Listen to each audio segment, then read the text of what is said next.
Romové bez své rodiny nemůžou být. To je jeden z nejčastějších názorů v naší komunitě.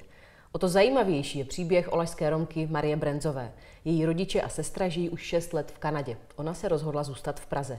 Proč? Také o tom v dnešním dílu pořadu Tuke Talk. Maruško, vítej v Tuke TV. Dobrý den. Proč vlastně rodiče se rozhodli odejít do Kanady a jak těžké bylo pro tebe rozhodnutí zůstat tady? Před 10 lety můj tatínek vždycky říkal, že by rád se odstěhoval buď do Ameriky nebo do Kanady. Vždycky jsme říkali, tati, dobře, určitě na starý kolena se přestěhuješ a určitě na starý kolena prostě začneme nový život.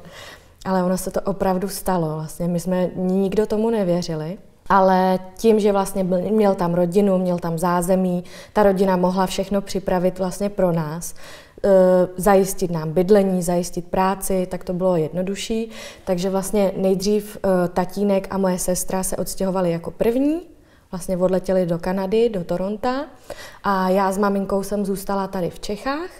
S maminkou jsme prodali nejdřív dům a potom vlastně maminka odjela za tátou a za mojí sestrou, ale já jsem bohužel s nimi nemohla, protože jsem zrovna byla ve 4. ročníku na vejšce. Takže jsem vlastně musela zůstat tady u svojí babičky.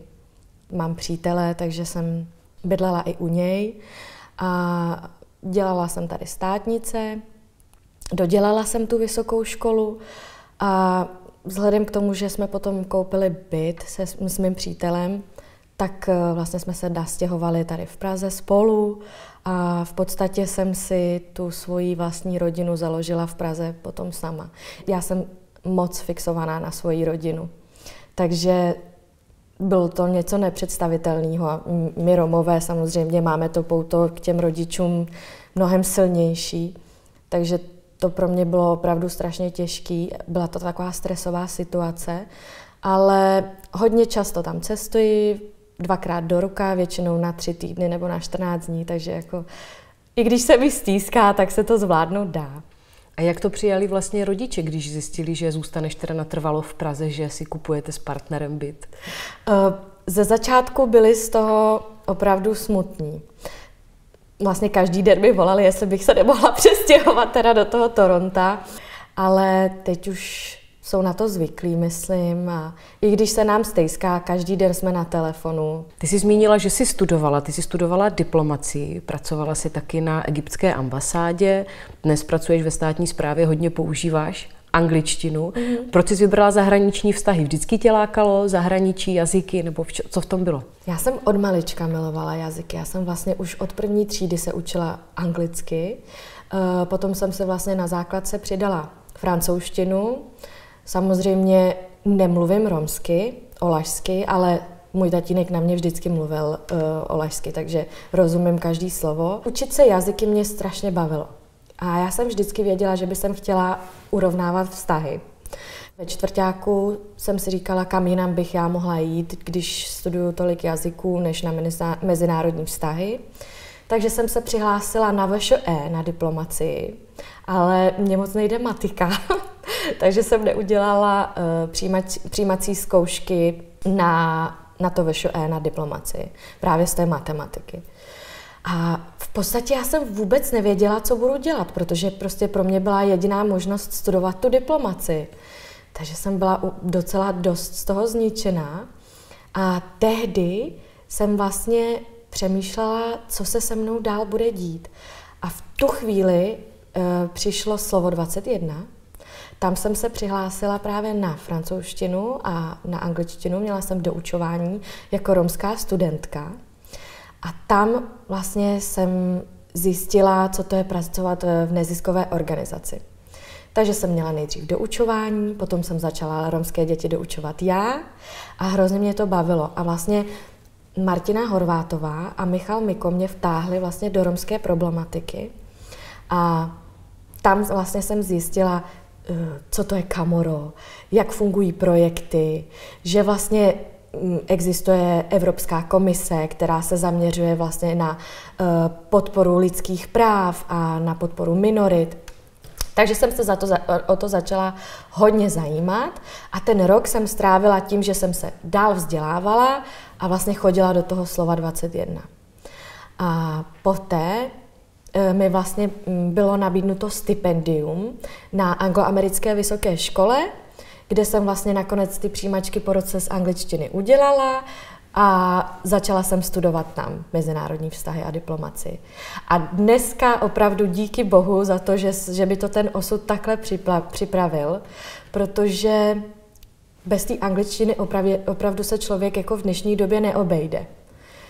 Je to strašná výhoda a obzvlášť pro Roma. Ty jsi zmínila slovo 21, ty jsi vlastně od 16 let členkou ženské romské skupiny Manuše, která je právě pod slovem 21 a dnes už sama vedeš vlastně mladé holky a kluky, kteří v Manuších jsou. O čem to bylo pro tebe tehdy v těch 16 letech nebo v tom teenagerském věku a o čem je to právě dneska, když máš možnost vlastně pracovat s další generací, která je zase trošku jiná? Ze začátku to bylo tak, že jsem vlastně to doučování potřebovala já. Ale já jsem sama v sobě vždycky si říkala, že to musím nějak předat dál. Že určitě existují studenti nebo žáci, kteří tu moji pomoc budou potřebovat. Takže vlastně, když já jsem skončila s tím svým doučováním, tak jsem věděla, že to musím nějakým způsobem předat dál těm dětem. Takže jsem potom vlastně požádala v tom slovu 21, abych mohla doučovat já a abych to těm dětskám mohla předat já. Takže já jsem vlastně od těch svých 18 pracovala s romskými dětmi. Ze začátku jsem je doučovala matematiku, angličtinu, češtinu a postupně jsem dělala víc a víc těch studentů, až nakonec jsem se rozhodla, že vlastně vstoupím do Manuší a budu předávat vlastně ty svoje informace dál. A vlastně postupem času od člena Manuší jsem vlastně začala pracovat i jako koordinátorka Manuší a potom vlastně jsme nastavili ten nový projekt, kde vlastně pracujeme také s dětmi. Ty jsi olašská Romka. Hodně lidí má olašskou komunitu za uzavřenou a taky dost tradiční ve vztahu žena-muž a jejich role. Ty jsi emancipovaná mladá žena, která vypadá to, že měla vždycky poměrně jasnou představu, za čím si v životě jde. Setkala ses někdy s kritikou nebo s nepochopením? Mě se na to ptá strašně moc lidí a nikdy jsem se s tím nesetkala. Naopak pro olašské ženy je to pýcha. Samozřejmě být emancipovaný, ale zároveň dodržovat ty tradice, které nějakým způsobem se s nimi stotožňují. Takže vůbec tam neexistuje nějaký přístup, že jsem vysokoškolačka, že jsem gádži, nebo že jsem něco míň. To vůbec nikdy jsem se s tím nesetkala. A naopak, tak jak to motivuje vlastně slovenské Romy, tak to motivuje i ty olašské Romy. Výborně, moc děkuji, že jsi s námi sdílela svůj příběh, Maruško. Děkuji také, děkuji za pozvání. Měj se moc hezky a my se s vámi budeme těšit na další díl pořadu Tuke Talk.